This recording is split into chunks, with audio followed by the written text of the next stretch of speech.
Hello third graders, this is Mrs. Copeland and I'm a math teacher in Charlotte-Mecklenburg Schools. I'm going to be helping you with third grade memory joggers. Let's take a look at week 8, day 2, problem C. Drew bought 4 boxes of erasers and 7 boxes of pencils. Each box of erasers had 60 erasers. Each box of pencils had 80 pencils. How many total pencils and erasers did Drew buy? We have a couple things to remember. First of all, before beginning a word problem, visualize what is happening and retell the events in your mind. So we know that there's a boy named Drew and he's buying boxes of erasers and he's buying boxes of pencils, and all of those boxes of erasers have the same number inside and all of those boxes of pencils have the same number of pencils inside. And we're trying to figure out how many total pencils and erasers the boy bought. Okay, next we're going to consider which operations match what is happening in the problem. Anytime you put things together, that's going to be addition. We're putting together the boxes of erasers and the boxes of pencils. So there is addition in this because we're trying to find out the total. So if we say pencils plus erasers, that'll give us the total number of things bought. Is something being taken away, or are you finding the difference between two numbers? We're not taking anything away, and we're not seeing how many more one thing is than the other, so we're not finding the difference either. Are same size groups being combined? That's multiplication. If we look at our problem, there's 4 boxes of erasers, and each of those boxes of erasers had 60. So that's like having the first box was 60, the second box was 60, the third box was 60, and the fourth box was 60. So we are adding same size groups.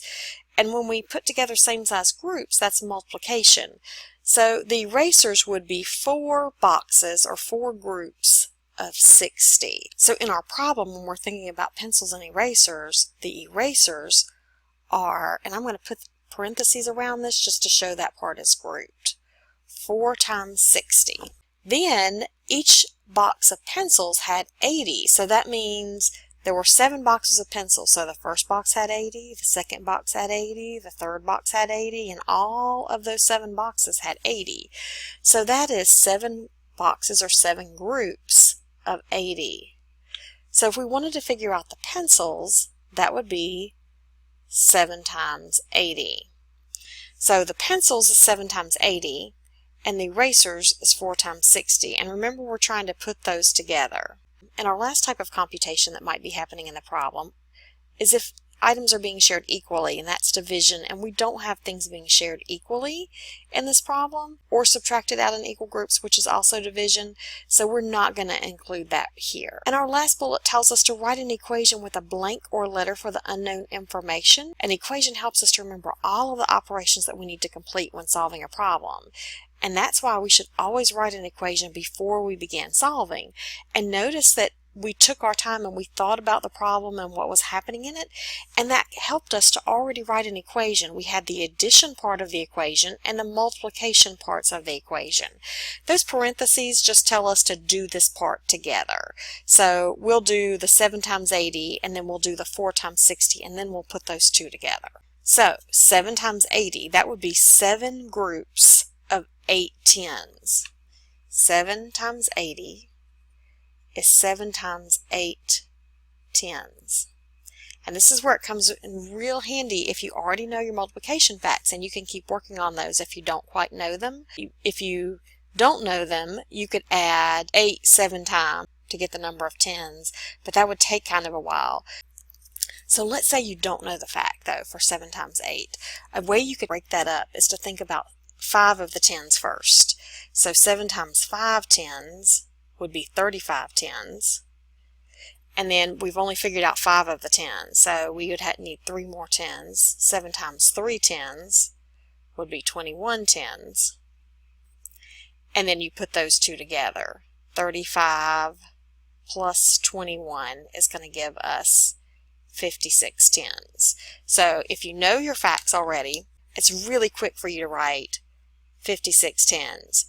But if you don't, you can use a strategy like this one to figure out what 7 times 8 is. So we know there are 56 tens. And because there are 10 tens in 100, 10 tens would be 100, 20 tens 200, 30 tens 300, 40 tens, 400, and 50 tens, 500. And then 6 more tens, 60. So 560. So we know for pencils, there were 560. And now how many erasers is 4 times 60, or 4 times 6 tens?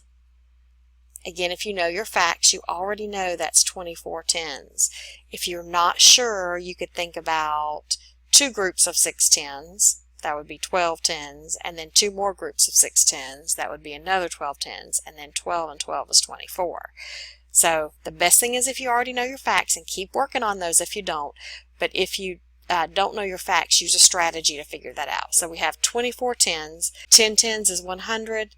20 tens is 200, plus 4 more tens is 40, so that is 240.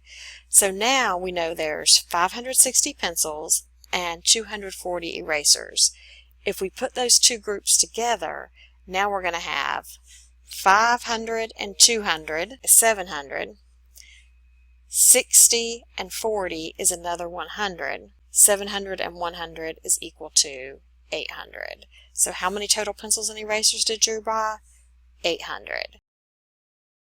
Thank you, and if you have additional questions about this problem, please ask your classroom teacher.